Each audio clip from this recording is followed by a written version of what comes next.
Si vous travaillez dans un cabinet de géomètre expert, vous le savez mieux que moi, les dossiers fonciers sont de plus en plus lourds à traiter. Vous devez fournir des documents de plus en plus nombreux et complets. Entre le dessin du plan et la rédaction des documents, on a vite fait de faire une erreur. Et même si ça fait partie du job, je suis certain que vous n'avez pas choisi ce métier pour rédiger des documents administratifs. Limitaddict est un outil qui va vous recentrer sur l'essentiel, vous faire gagner du temps tout en évitant de générer des erreurs. Moi, c'est Clément.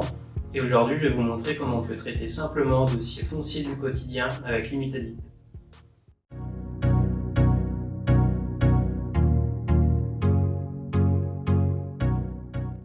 Avec Limitaddict, que ce soit pour importer le cadastre ou les propriétaires, c'est très simple.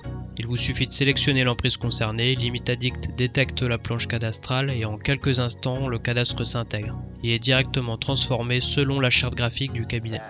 Pour la création du plan, là aussi c'est simple, on choisit un prototype au format souhaité. Limitaddict adapte les éléments du plan selon l'échelle et l'orientation choisie. Et on perd pas de temps, la plupart des éléments du cartouche sont déjà renseignés. Tous les éléments de limite sont attachés à un objet unique et dynamique.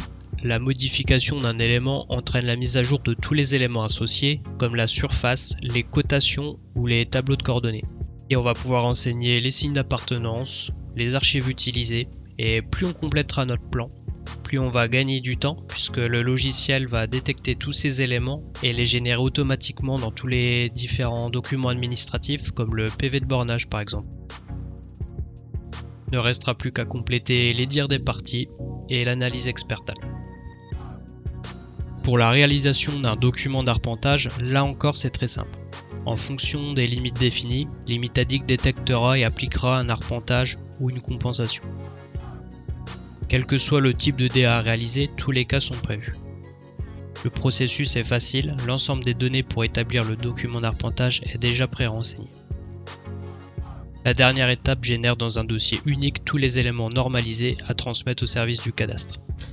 Voilà, ce format est très court, il y a encore beaucoup de choses à dire sur Limitaddict, que ce soit pour de la topographie, du foncier ou du scanner 3D.